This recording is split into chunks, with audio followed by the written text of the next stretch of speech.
I grew up in a very ordinary town. I had a very normal kind of upbringing. I didn't want to go to school in the morning, so I spent a lot of time having fun at home with my mother, fighting over small subjects with my younger sister, and sleeping every day. One day, when I turned 15, a local resident came to my house and said he wanted to recommend me to be the recipient of the Local Service Award. My mother and I couldn't understand this situation because I have never done much for this area. I was glad, but I had to ask why. And I still remember the remark he said casually. "You are disabled, Stella, but you work very hard. It motivates us." Before I put it into my argument, let me make this clear. I think motivation is not bad. Watching someone pass through adversity, gaining strength, and cheering up on themselves can enrich your life and help you get back on your feet. But have you thought about it?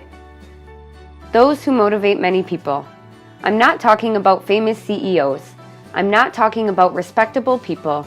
I'm talking about people with disabilities. Sometimes, many media focuses on what people with disabilities can achieve. You might have seen the one. The little girl with no hands drawing a picture with a pencil held in her mouth. You might have seen a child running on carbon fiber prosthetic legs. And these images, there are lots of them out there. They are what we call inspiration porn. So in this case, we're objectifying disabled people for the benefit of non-disabled people. You applaud the way disabled people wake up in the morning and walk around in wheelchairs, but you should also know that thus, the disabled are more likely to dislike or be dependent on their disabilities. The social climate that makes people with disabilities a motivation makes the disabled obsessed with their disabilities. So I say to myself, disability is a bad thing for other disabled people because they want to break away from the sympathetic atmosphere and be fairly recognized for their abilities.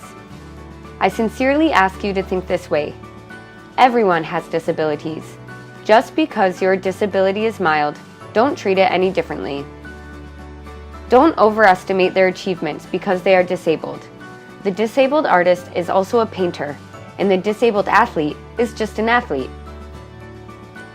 Assess and praise only the work, record, and achievement itself. Instead of getting solace from disabled people's disabilities, try to learn their strength, patience, and creativity. In the days of the former era of racism, a famous actor named Morgan Freeman said this to an actor, Michael Willis. "There is a small but effective way to combat racism. I call you Michael Willis, not the privileged white actor, and you call me Morgan Freeman, instead of the black actor who has overcome the odds. Please call me comedian Stella Young, rather than Stella Young who has a disability.